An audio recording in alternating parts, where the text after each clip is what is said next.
who ultimately makes the decisions for you in your life?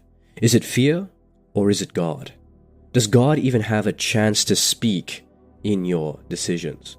Notice this: when anxiety leads, courage shrinks and obedience stalls.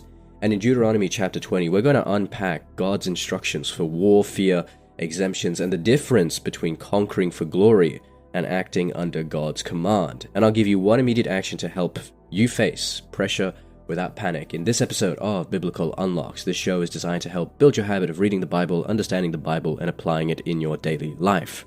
If you enjoy episodes like this, please consider following and rating the show. It's free, it helps me out a lot, and you can always change your mind later. Now let's get a little bit of context into Deuteronomy chapter 20.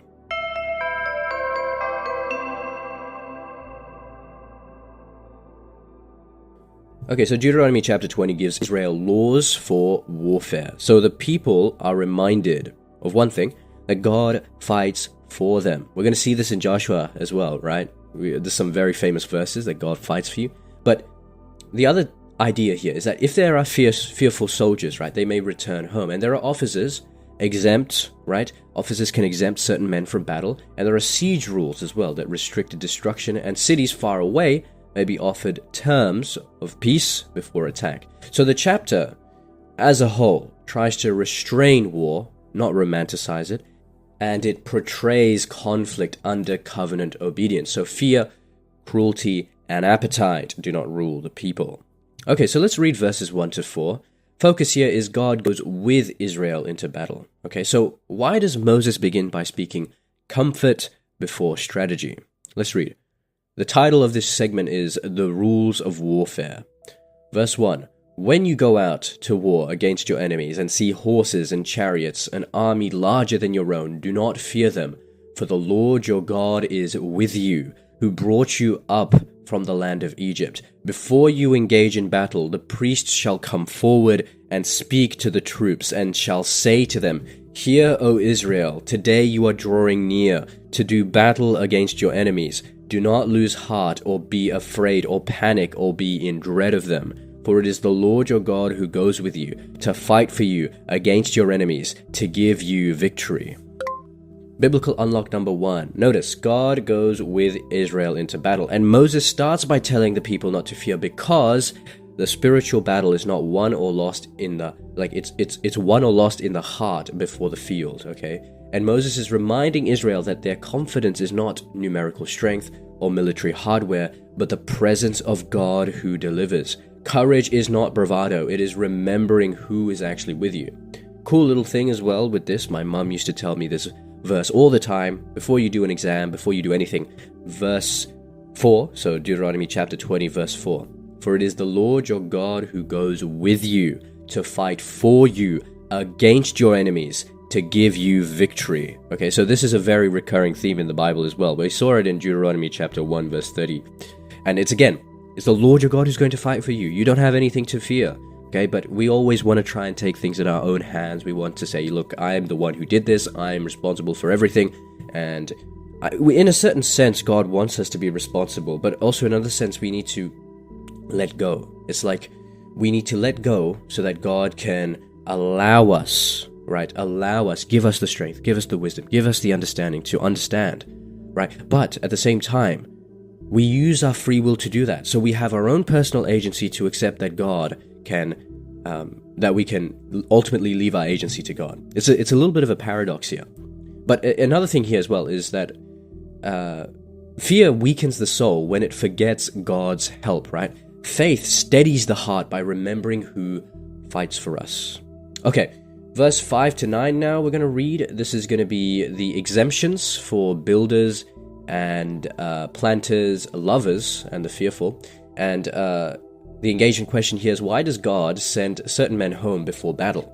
Okay, verse 5. Then the officers shall address the troops, saying, Has anyone built a new house but not dedicated it?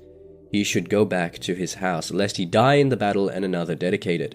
Has anyone planted a vineyard but not yet enjoyed its fruits? He should go back to his house, lest he die in the battle and another be first to enjoy its fruits. Has anyone become engaged to a woman but not yet married her?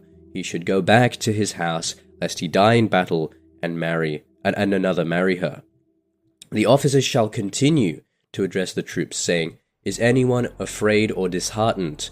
He should go back to his house, or he might cause the heart of his comrades to melt like his own." When the officers have finished addressing the troops, then the commanders shall take charge of them. Okay, so biblical unlock number 2. Why let people go home instead of forcing them to fight? This war we're fighting, it's a covenant war. It's not about conscripting everyone at all costs. The exemptions actually provide and protect for the community, or protect the community from half-hearted, panic-driven fighting, and honor the basic goods of life. Notice, there is some things that are just so important, right? Has anyone become engaged to a woman but not yet married her? He should go back to his house, lest he die in battle and another marry her, right? So, the fearful are not shamed into battle. They are released so fear does not infect the whole army. Coerced fear, right? Coerced virtue is weak virtue, right? If you're manipulated into doing something, that's not really a virtue, okay? Integrity matters more than the outward pressure. Okay, let's read verses 10 to 15 now. This is going to be on the terms of peace for distant cities, and the question for you to stay engaged is, why offer peace before war if victory is already promised? Let's read verse 10. When you draw near to a town to fight against it, offer it terms of peace. If it accepts your terms of peace and surrenders to you, then all the people in it shall serve you at forced labor. But if it does not accept your terms of peace and makes war against you, then you shall besiege it. And when the Lord your God gives it into your hand, you shall put all its males to the sword. You may, however, take as your plunder the women, the children, livestock, and everything else in the town, all its spoils. You may enjoy the spoil of your enemies, which the Lord your God has given you. Thus you shall treat all the towns that are very far from you, which are not towns of these nations here. Biblical unlock number 3. Why offer peace first if war is an option? Because in war, God restrains destruction. The offer of peace here draws a line between conquest and chaos. Not every conflict must be escalated, and not every opponent is to be treated the same. This keeps Israel from becoming a people who are addicted to violence. And peace and restraints here are signs of spiritual maturity. The good can be pursued without a craving for domination. Okay, let's read verses 16 to 18 now. This is going to focus on the judgment of the Canaanite nations. And my question to you is, why is this framed differently from other wars? Verse 16. But as for the towns of these peoples that the Lord your God is giving you as an inheritance, you must not let anything that breathes remain alive. Indeed, you shall annihilate them. The Hittites, the Amorites, the Canaanites, the Perizzites, the Hivites, and the Jebusites, just as the Lord your God has commanded, so that they may not teach you to do all the abhorrent things that they do for their gods, and you thus sin against the Lord your God. Why is the judgment on the Canaanite nation so severe? Because the Canaanite context is presented as morally corrupt and spiritually dangerous. I've already said this in a previous episode, but just to give a little FYI of what was going on in these communities, they would have like a statue of a god, Baal, okay? And this bronze statue that they would heat it up until it glowed red hot, and then they would put their babies, okay, newborn infants, into the hands of this burning, glowing statue until they burned, okay? And they would have these symbols, and they would have like music, so that they would play the sounds of the trumpets and the instruments, because they didn't like to hear the sound of the babies crying, right? So they knew what was happening was horrific, and yet they still did it. Okay, so the command here is not framed as like an ordinary expansion, but this is divine judgment on entrenched idolatry that would infect Israel. The point is not ethnic superiority, for example. It is protection of the covenant. There is a deeper spiritual battle against idolatry, sin, and corruption, and that is what needs to be made clear in this section. Okay, final 2 verses, 19 to 20. The focus here to be trees in siege warfare, right? And the engaging question for you to stay focused is, why does God care about fruit trees during war? Yeah, it seems a bit odd. Let's see.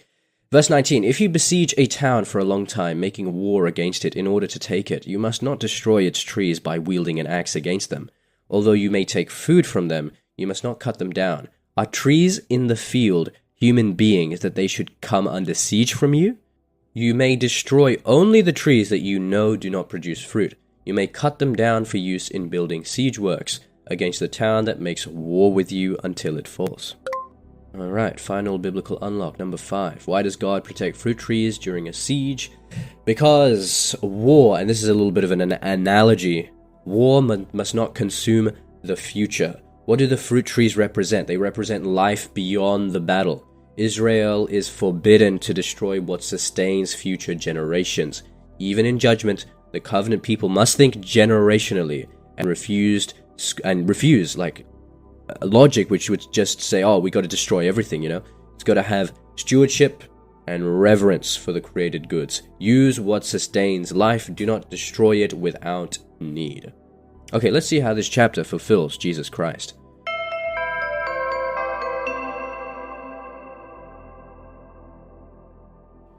Okay, so Deuteronomy chapter 20's warfare laws reveal a God who fights for his people, while also placing limits on violence, fear, and destruction. In Christ, that pattern is fulfilled and transformed.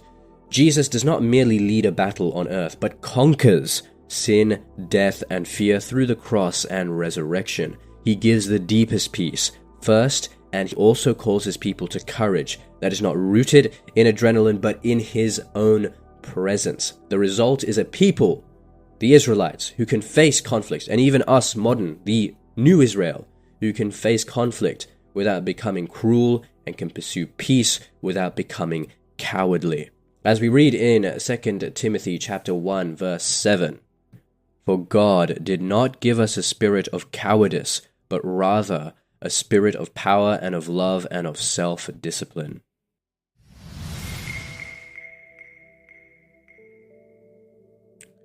Alright, so how can we apply this chapter in our everyday lives? Well, what was the point here? What was something that was really important throughout this chapter? It was the idea of fear, right? Is fear the idol that we bow down and worship, right? Is that what we're doing? Because this is just a new form of idolatry. You can laugh all you want at the golden calf incident in Exodus. You can laugh all you want at all of the wrongdoing that the Canaanites and the Perizzites and the Jebusites and all of these people were doing, right? These Canaanite cultures who are bowing down and worshipping idols. But we fail to recognize that there are modern ways we can engage in idolatry, and this is one of them, right? Are you afraid? And you need to ask yourself, what would obedience look like if I just trusted that God was with me? Remember, Deuteronomy chapter 20, verse 4. And the second thing is, if you have any conflict this week, okay, choose one sentence that protects the future relationship without destroying it. I know it can be difficult, but in situations of conflict like we see here, sometimes we need to show restraint, spiritual restraint, so that we do not let it escalate into something unrecognizable. Alright, well that's it for this episode of Biblical Unlocks. We learned that God's presence, not military strength, is what grounds Israel's courage. Fear is taken seriously, right? And weak-hearted soldiers are sent home so panic does not spread. Even war is restrained by peace officers, and peace offers moral limits and concern for the future. So, the law, in the sense, separates covenant judgment from personal violence or bloodlust. And the fruit tree law that we saw at the end shows that even conflict must preserve life beyond the battle. In the next episode, we're going to move on from the laws of battle to the law of found things in Deuteronomy chapter 21, and we'll look at how unresolved violence, family order, and what it means to deal with a community when guilt is unknown. You don't want to miss it. So that's it for this episode of Biblical Unlocks. If you enjoyed this episode, please feel free to rate the show and follow. It's free, it helps me out a lot, and you can always change your mind later. Otherwise, just have a blessed day. And remember, if you're not in your word, you're in your feelings. Godspeed.